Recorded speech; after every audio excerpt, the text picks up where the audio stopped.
Welcome to Advanced TV Herstory. I'm your host, Cynthia Bemis Abrams. This is the place where we connect the dots of TV and feminism to American culture and politics. If you like what you hear, head to tvherstory.com and listen into all of our archives that are categorized to make it easier to find what you're looking for. And also, while you're there, please sign up for our newsletter. Promise I'll never sell your information. Now, on with the show. Welcome, TV Herstoryans. Today, we're talking with Lisa D'Appolito, who you might recognize from a conversation I had a couple months ago with Lisa and Mallory Lewis, as they were putting sort of the finishing touches and rolling out a tremendous documentary on the life of Shari Lewis called Shari and Lamb Chop. And really, there was so much I had left over that I wanted to ask Lisa that I said, hey, can we connect? Yes. So welcome, Lisa, back to Advanced TV Herstory. Well, thank you, Cynthia, for having me back. I have lots of questions, and so I'm just going to jump right into them. What we didn't have a chance to talk about was, what is the career that led you to documentary making? And I mean, it seems to me that it's both the art form, the actual hands-on how to do it, but then there's also something in your soul that says that you need to capture these stories. So your work as a documentarian is sort of one thing, but where have you been elsewhere that led you to this? Well, I started as an actress many years ago, and then I went into advertising producing, where I did a lot of videos for nonprofits. And I started working with Gilda, was a place for people with cancer in New York City. And every year I would do these fundraising videos for them. And people would talk about Gilda as if they knew her, like, because she had wrote her book about It's Always Something, and she dealt with cancer, so there was a big connection between the members of Gilda's Club and Gilda. And I thought, wow, this would make a good documentary. I didn't even really know what that meant. You just thought, I can do this. Yeah, but coming from advertising, there was always a budget and a timeline. And then I realized with documentaries, wow, you have to get the money yourself, you have to do everything yourself. I think that a lot of people who do their first documentaries have no idea the scope of what it takes to do your first film. But I think the first film for anybody is their most passionate film. It's the film that they just have to do no matter what. So that's kind of how I got into it. And then it just sort of continued. I read the Gilda Radner book. It sat on my shelf for a long time. And as we were emailing, I wasn't sure in watching Love Gilda that I was going to really start crying, because it is just such an important part of my teenage years. I mean, she was just so incredibly clever and out there. And, that was growing up in the late 70s and 80s was the time where you sort of developed your personality based on what you saw, who was breaking the limits and who was just putting herself out there. And Gilda Radner must have resonated with the tail end baby boom and Gen X audience. And we'll talk about that in a minute. So you went from acting to sort of being behind the camera, and you've just developed your skills on the job. Did you have any mentors or cool opportunities? Well, in my advertising job, I had a great creative director mentor, and I would interview, I don't know, hundreds and hundreds of people for different projects, and I did a lot of videos with patients who were dealing with diseases and things like that. So I kind of learned on the job. And I think the acting skills really help too. Like, being an actress helps you kind of get into characters and have hopefully empathy for other people. So then I just really like talking to people and interviewing them and getting their story. Well, I'll ask the question I ask everybody, just asking it earlier, and that is, as you were growing up, what were some of the TV series or TV moments that resonate with you that you even think about today as, wow, that was the time I saw myself, or that's what I wanted to do? I think all the great actresses, more or less, maybe the movie actresses like Katharine Hepburn and Betty Davis and Vivian Leigh were sort of the influences for me, because they were just amazing actresses. So that was kind of, the dramatic actress was really sort of the things that I loved the most. As a kid, I don't know, I loved the Archies, the comic strip. Oh, yeah. Lost in Space, Happy Days, shows like that. What was the vampire soap opera? I love that as a Dark Shadows. love Dark Shadows. Wow. One of my favorites. Interesting selection. Kind of veering a little bit into, fantasy or at least strong fiction. So that's cool. And the Catherine Lee, Betty Davis, and Vivian Lee they were the gold standard of golden Hollywood. And even when you think about the movie magazines, which is kind of where my head was for all of those years, and I was a Rona Barrett regular. I mean, I didn't get the paper subscription. I went and took my, $2.65 to the drugstore and got the latest copy. Yeah. And it was just sort of, in the pre-internet world and the pre-Entertainment Tonight, the TV show that would happen at 6:30 leading into primetime. They were the ones who were sort of above it all, that they held my attention through all those years as well. And Katharine Hepburn's a case study in brand management, I think. And Audrey Hepburn, we have to add her to the list too. Yes, we do. And the list just grows because I'm like, Vanessa Redgrave is pretty fascinating too. Her memoir was good. So now that you have two significant documentaries under your belt, Love Gilda and Shari and Lamb Chop, what is it that about that kind of storytelling, which is based on a lot of fact and based on footage available and letters and diaries? What is it that compels you or that is sort of feeding your fire to do another one? Well, I have a third one too on Albert Pune, who's a cult director from the 80s. So that's my kind of different thing. That's a shorter film. Hmm. I felt like Shari, Albert, and Gilda are kind of unsung heroes. Like you think you know them, but you don't because there's so much more to them. And they weren't masters at what they did just out of nothing. They were superior talents. And so I think to me, it's the unsung heroes. It's the people whose story should be told. And also, I'm attracted to people who touch your soul in some sort of sense. Like, I think there's something about Gilda and there's something about Shari that, and maybe Shari, it's through Lamb Chop or maybe it's through Shari, but there's something special.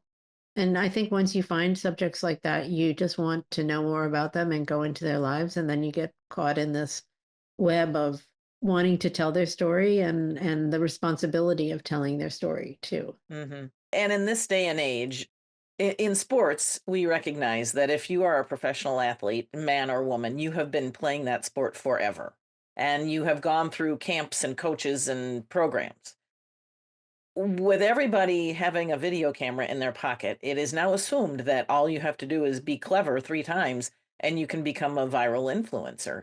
And yet, really, some of the most profound influence that generated by Gilda Radner, as your documentary depicts, Amy Poehler, I mean, was practically in tears, or maybe she was when you interviewed her.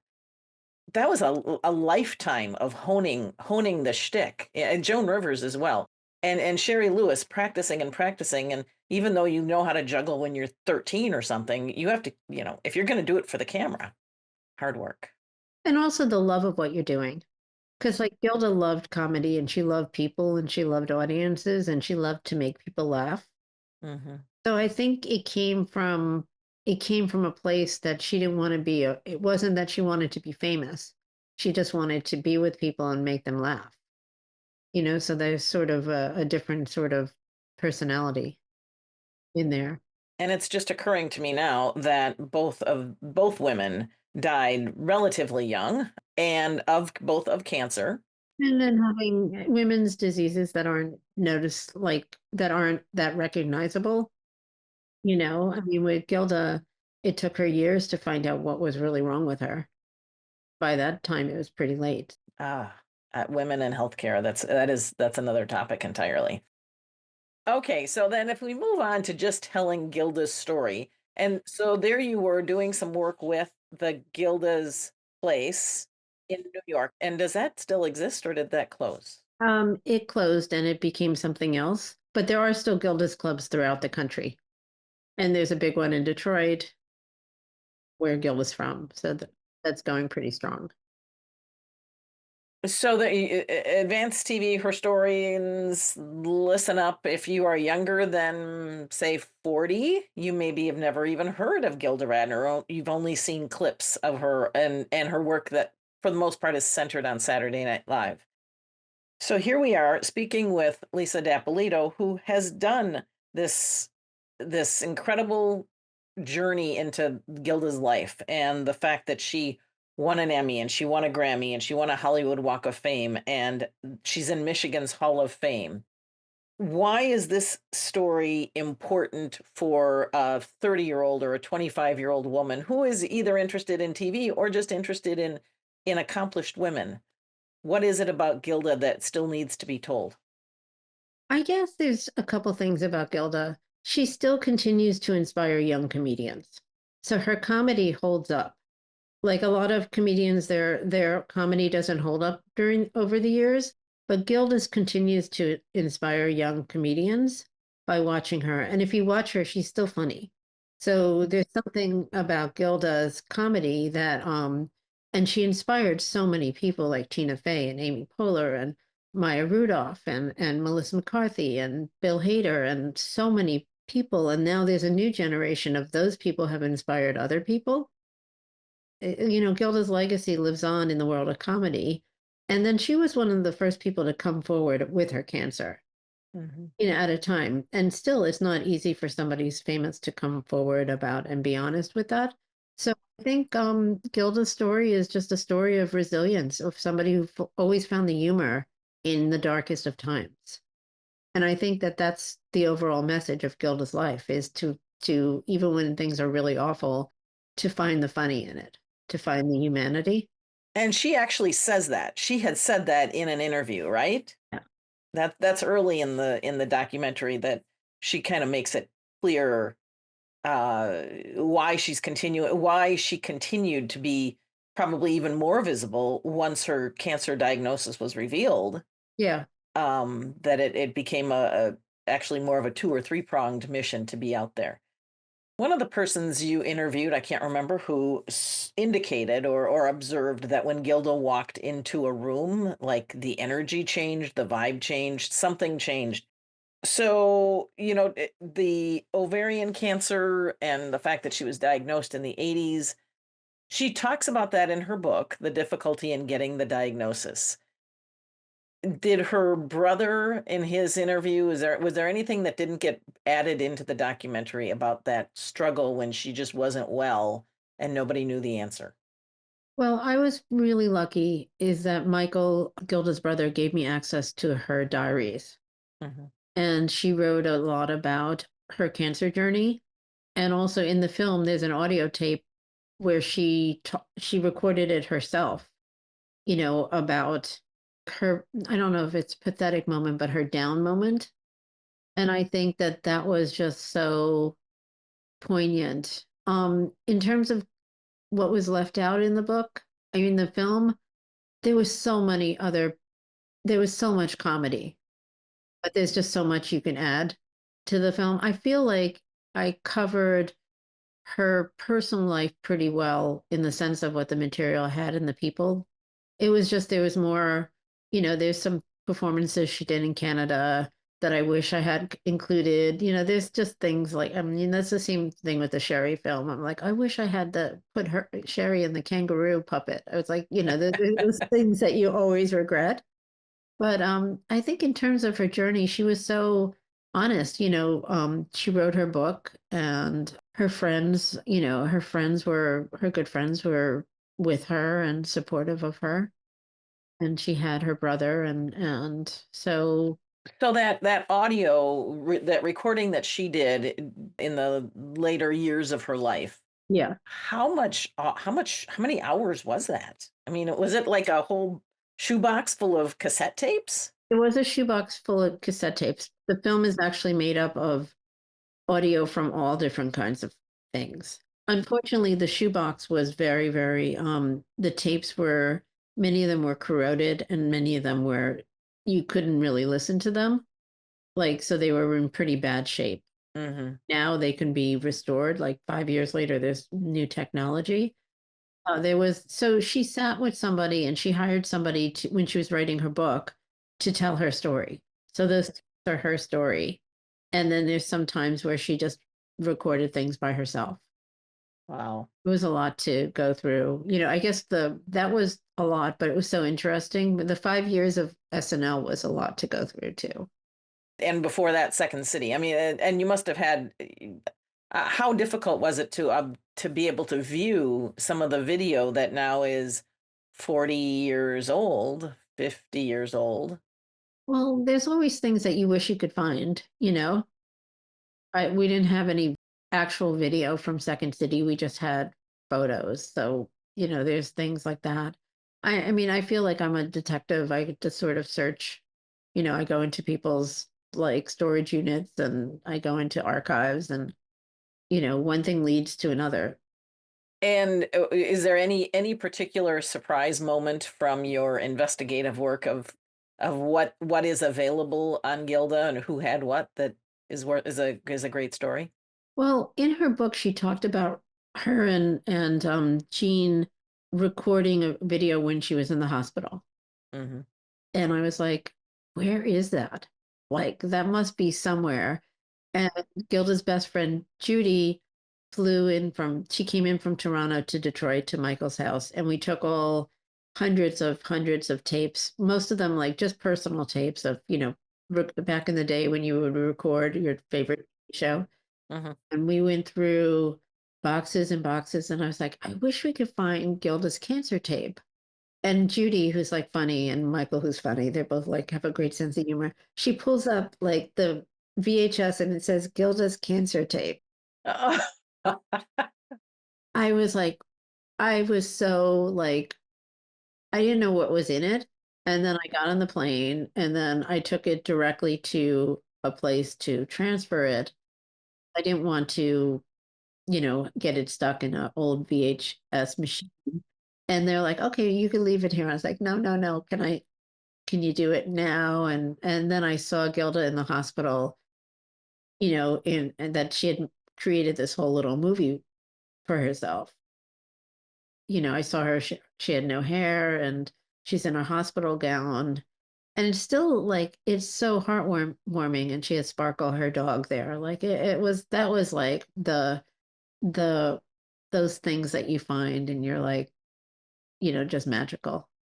Somebody was looking out for karma or whatever. Yeah, that's amazing. Like in the Sherry movie, we found her assistant in all his storage unit and all his stuff. We found, the last time that she was on her show singing to the crew and he did the behind. And when you see those things, they give you such an insight into the person that like any interview, anybody talking about somebody can never give you that insight until, the home movies and personal diaries and audio tapes. Those are like where you really get to know the person. That gold. And you actually had to rely on a lot of consumer quality videotape from the 70s and 80s Yeah. that when they were assembled in a restaurant and she just sort of did she break out in song? Oh yeah, yeah. That was her best friend Ellen Zweibel and Robin Zweibel. That was their I think it was their engagement party. So some of the footage was from Robin and Ellen too. And there's something really great there. Gilda, it's not in the film, but Gilda singing Bridge Over Troubled Water with Garfunkel, Art Garfunkel. So Oh, wow. yeah, all this, and there's like a plant right in front of them. So like it's not as amazing as not as usable. I feel at this point we need to put in a plug for the local video, wherever you live. There is a video converter store service, and get those VHS tapes out of your parents' basements, get them out of damp environments, and get them into the hands of somebody who has one shot, as you were saying, to convert them to something that then will undoubtedly have to get converted again. But have you had experiences in either one of the films or the three films that you've worked on where you had something and and it was poignant and it was too corroded to use? Yeah, there's a story on the Gilda. It was my favorite story, which was Gilda talking about going to camp and how she was a chubby kid. And every time she was in a play, she was always the maid, or she was always, and she would go back to her bunk and she would eat like candy. It's just a really amazing story, but I should probably go back and see if I could fix it now, but it was unusable. But I used it for a long time in the film, and everyone kept saying, you have to cut that. And I was like, I don't want to, but Right. it was too much for anyone to like it was too much for an audience to like we had subtitles underneath it. So there was a lot of half of that collection is pretty bad. Ugh. So from a professional standpoint, pretty much whenever you have a VHS, you don't even look at it first. You take it to get converted. Yeah. At least for sure, if you know that it's got something on it, with her friend saying, "Here it is," well labeled Gilda's cancer tape. Yeah. Uh, you know what's in there, but so you don't have a VHS player at home. I did, but things get stuck. Like with Sherry, we had also Sherry's archive. Like Mallory, her daughter, had like a truckload of stuff too, and we didn't know what was on it. So we went to a professional place and they played it for us. Wow. Because I mean, if you remember, like VHSs, the tape would get stuck, and And if it's corroded, it could just break. yeah, I have one, and the greatest challenge was in finding a TV that's old enough to hook up to it without a tremendous knowledge of piecing together multiple pieces of technology in order to do the conversion to get it into a newer one. And also, I found a disconnect with the more modern TVs that if you were to plug in the DVD VHS combo, yeah. the modern TVs don't really know how to read it, and so you can't toggle back and forth the way that those were designed to do.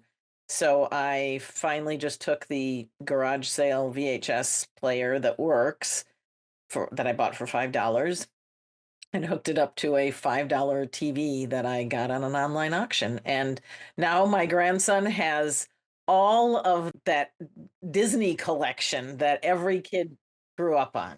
Oh, cool. So we're not going to pay $4 to Apple to stream something. Are you kidding? Yeah.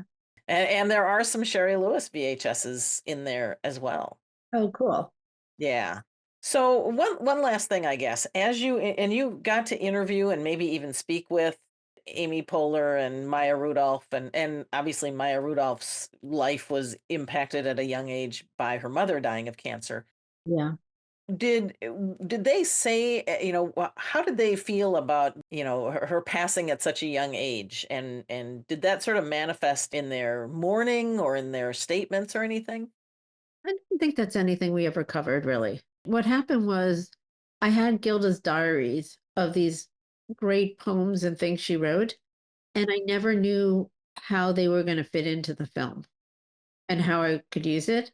So the first interview was with Amy Poehler, and I took out the diary, and she's like, "Is that Gilda's?" And it was just like magic with everybody. So I think for comedians who grew up watching her to be able to interact with her physical writings was so powerful. So I think we stayed on the positive. Interestingly enough, gosh, and I hate to digress on this, but it would be cool with all of that printed material to do what sort of was big on Instagram a year or two ago with famous people reading short passages Yeah. and then putting them out there as, little 40-second clips. That would be really powerful, I think. Actually, I have a lot more readings.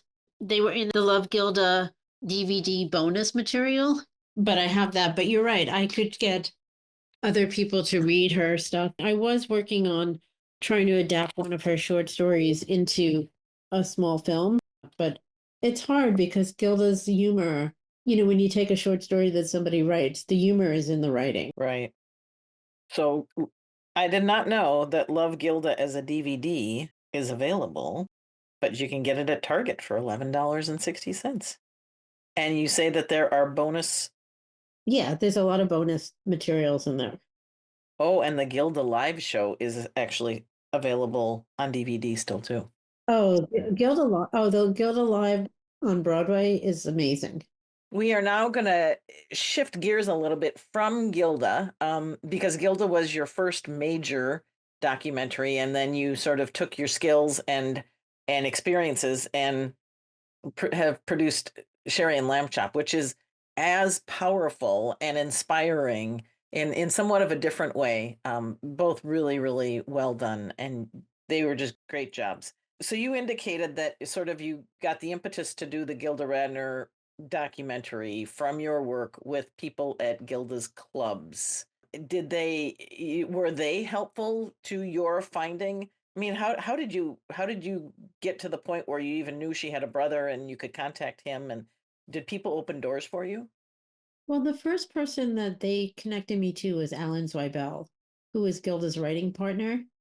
And so that kind of opened the door. And then he introduced me to Michael. And then little by little, then I met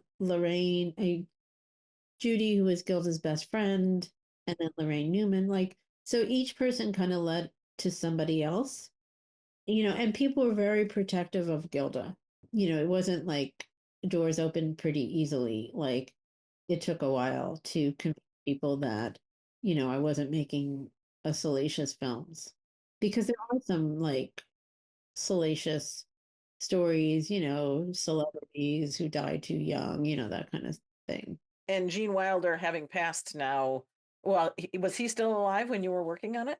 Yeah, he was actually, and I was able to meet him. He was not in good health, and he had some issues going on.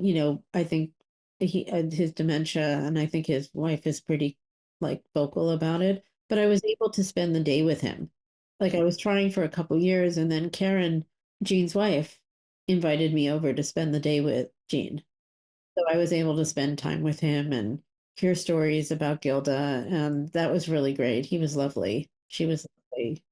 And it was just a magical day. There was a point, like at the end of the day, it was me and Jean and two dogs just sitting in the, garden together. We weren't even saying anything, but it was pretty magical. And I was really lucky to meet him. In life, you only have a few moments that you feel like time almost slows down because you know exactly how powerful it is, and how no one is ever going to do this again. And yet the gift that you gave him to spend a day thinking about a time in his life and a love in his life, and so you gave him as much, I'm sure, as he gave you that day.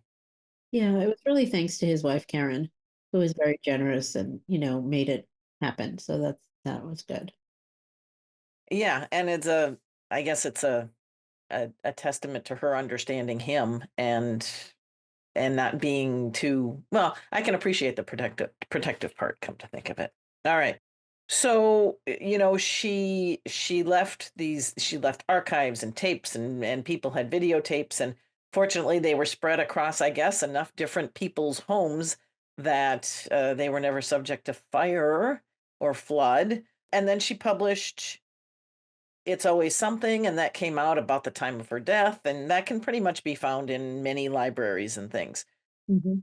Why did she document herself so much in those later years? I mean, even when you're a happy, healthy 38-year-old or 40-year-old, even if you're not feeling well, why did she do that, do you think?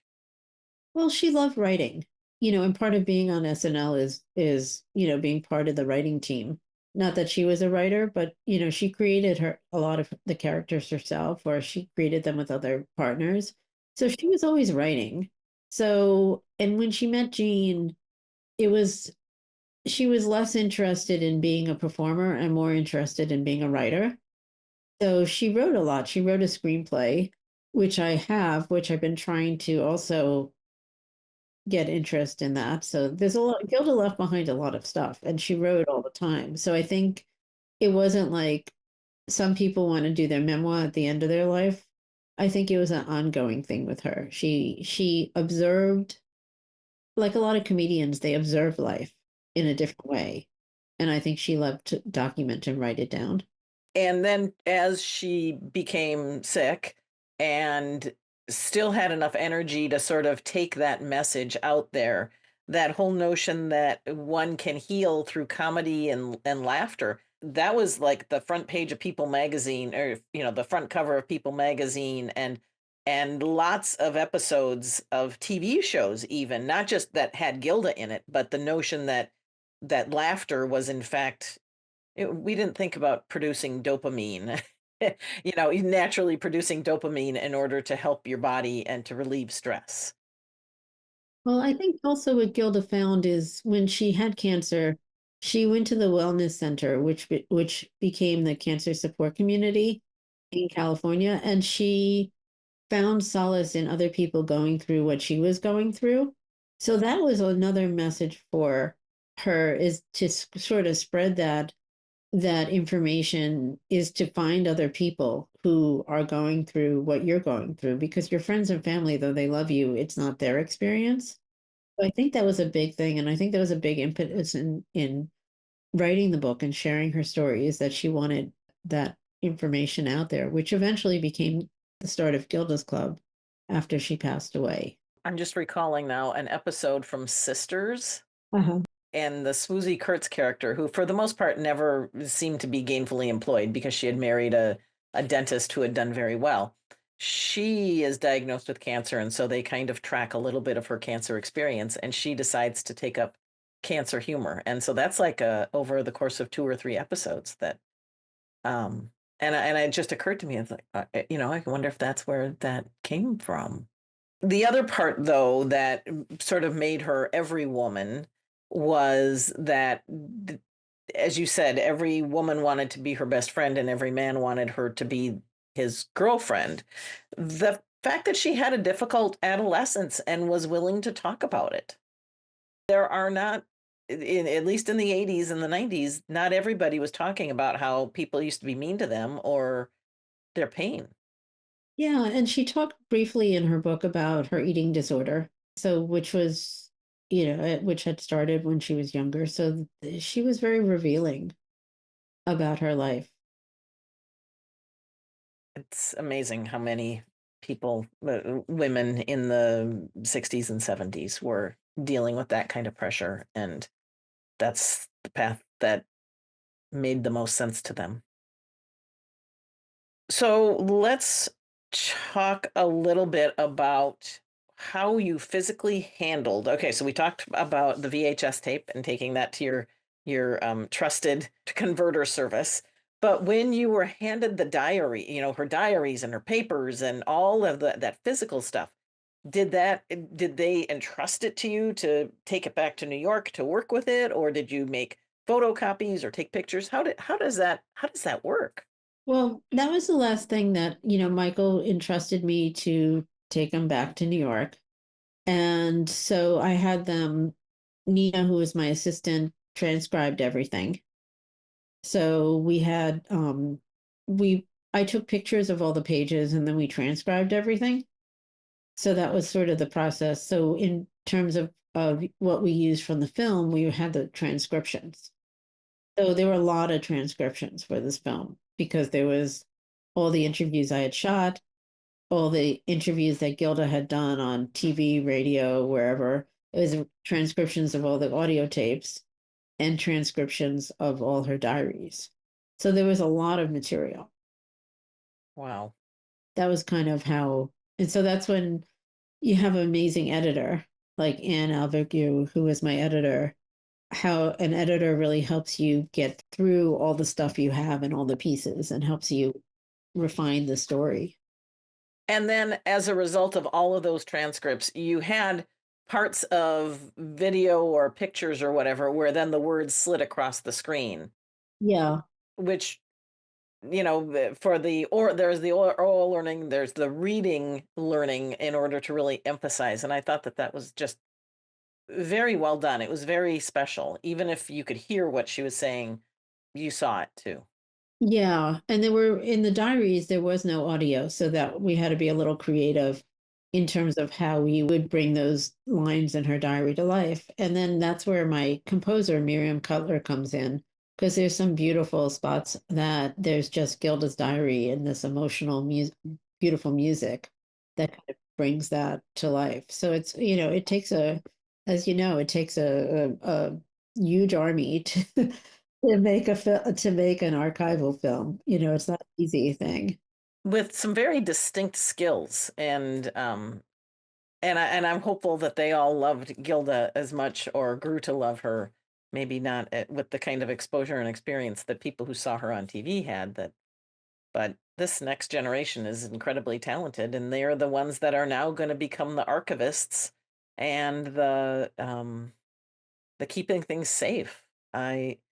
Listeners, as we're recording this, California is on fire, and you think back to those two major fires that Hollywood experienced back in the 60s, 60 and 80, 63 and anyway, two major fires that destroyed a lot of Hollywood history. And you were fortunate, I think, in the end, very fortunate that the people who were so protective of those assets of Gilda's recognized their value and ultimately trusted you. So as you then put this documentary out to the film festivals and it's now available, what's some of the most memorable feedback you've received from people who viewed the film? I guess the most one is probably the most famous one because Tina Fey introduced the film at the opening at the Tribeca Film Festival. Mhm. And it was such an emotional introduction. She said that she viewed the film in parts because she didn't want it to end. So to me, I don't know, that meant so much. Thank you to Jane Rosenthal, Robert De Niro, and Paul Weinstein for inviting me here tonight. I got to see an advance copy of Love Gilda this week, and I cannot tell you how much I enjoyed it. I didn't just watch Lisa's film, I wanted to crawl into it and live inside it, and I think you're going to feel that way too. Lisa has found so much wonderful footage and audio and photography, and I know Gilda's family were so helpful in that, that she has combed through it all so lovingly that the final experience feels like you're having an intimate, honest conversation with Gilda herself, which I think only a handful of people in this room know what that really was like. Gilda meant so much to the people who knew her, which you'll see in the film, but obviously she also meant so much to millions of other people who felt like they knew her from the TV. And we talk a lot right now about visibility and representation in movies and TV, which I do think is so important. And I can personally attest, and I feel comfortable speaking for Amy Poehler and Maya Rudolph and Rachel Dratch when I say that seeing Gilda as a kid and seeing her, and she was so lovely, but she was also so authentically herself and so regular in so many ways. And she was not a piece of casting. She was who she was on the TV. That we all saw that and said, I want to do that. And it's possible because I see her doing that. And that's just an early example for me of how important representation is for everyone, every walk of life.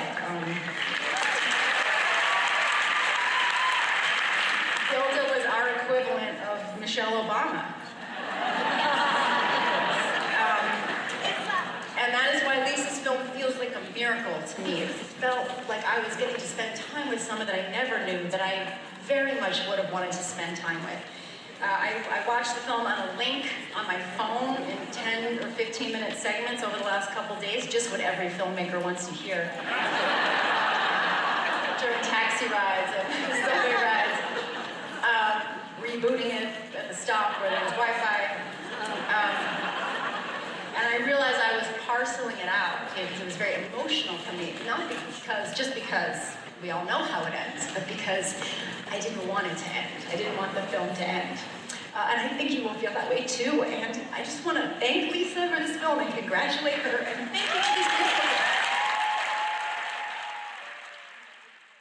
And then on another side, I mean, I did show the film at Cancer Support Community in California. I showed it at Gilda's clubs. So seeing the members and their connection to Gilda was very, very emotional. Mm. And of course, we were, I mean, on another side, we were nominated for Emmys. It was a really amazing experience, and I was very lucky. And Gilda's an amazing subject. So, And am I correct that it was a CNN film too? What does that mean? so at one point, what happens is, I mean, money and raising money is the hardest thing for an independent filmmaker.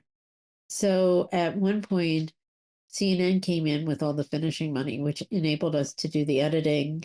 So if they didn't come in, I don't know where we'd be right now. And they were great because they were just very supportive.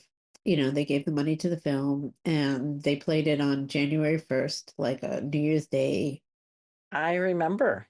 So yeah, it was great. It was really, really good. But it was a long road until I got there. It was a couple years of fundraisers, bingo parties, Indiegogo fundraisers, asking every one of my friends and family, like everyone, like begging them, saying, like, if you would buy me a drink, would you just use that money? Just put it towards my film. So it was a journey up to that point.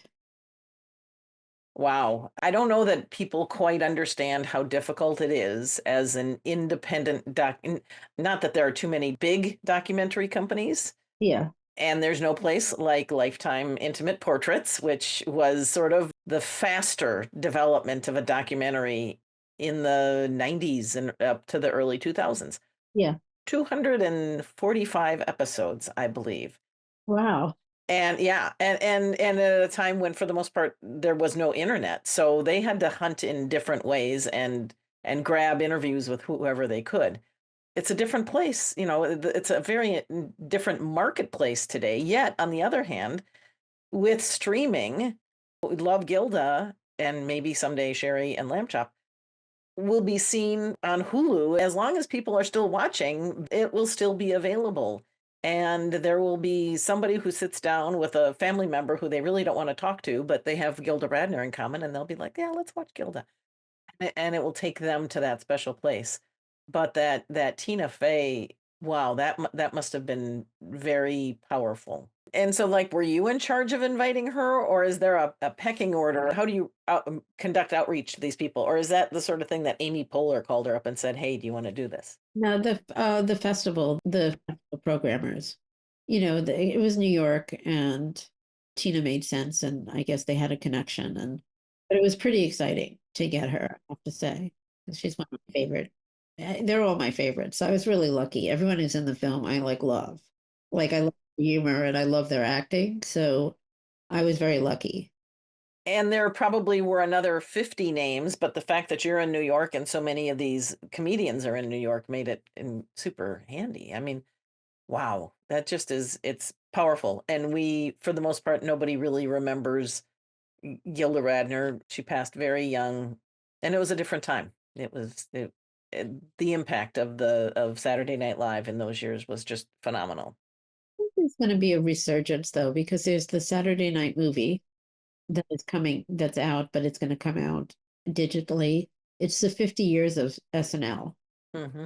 this year. So I think there's a little bit of a resurgence. And I have been noticing on Instagram, you're pretty frequent now with, or is it you or somebody else, but posting. My son, he's, he loves it. It's like he loves to keep Gilda's legacy alive. That's true. I'm the one who's pressing like, so Yeah, everyone out there, please press likes. It makes him happy. that's what you have to do. And so on Instagram, it is Love Gilda the film, or just Love Gilda. Gilda the film. And the avatar is the Love Gilda image, and it's effective. It's just this reminder. And if you have seen the documentary on Hulu or some streaming service, and you like it, and you can only encourage your friends so many times, but really everyone has a reach now on Instagram and can do something to continue sharing the good work of a documentary like Love Gilda. Does it all matter in the end? Well, yeah, somebody on the back end of all these streamers is keeping track of how many times Love Gilda gets watched. Gilda's so positive. Like, to me, Gilda, even though it's a sad story of what happened to her, there's still light and there's still humor and there's still fun. So she's such a positive person too. get to know. That was kind of the inspiring thing. People have Gen Xers say that, boomers are convinced that they will never die, that, it'll all get fixed by the time our turn comes and everything. And I am borderline. But, she just demonstrated was it courage, or was it fearlessness, or was it some sense that she had given everything she had? She took every day and lived it to the fullest. And that's sort of that feeling that you get that doesn't make you, unless you're Tina Fey and it is something that is just so core to you, that this is a life that is so close to your own.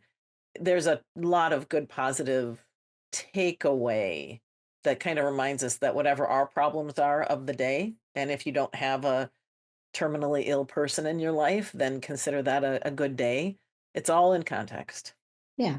So to wrap things up on that incredibly positive, Gilda would be proud of us note, you do have some projects in the works, and you're continuing to go on the hunt of people's archives and the deep questions. And is this kind of what you feel like you were built to do? Yeah, somehow. So I've just started filming a new documentary on Laura Nero, who is a singer-songwriter. And I'm just on the Laura journey now. I don't know. It just happens. You find somebody who's so amazing and you just want to tell their story. Once you find these amazing people, you just do it. And that's why we got to talk to Lee Grant. Okay, so listeners, the little bit on Lee Grant is that she had an incredible life.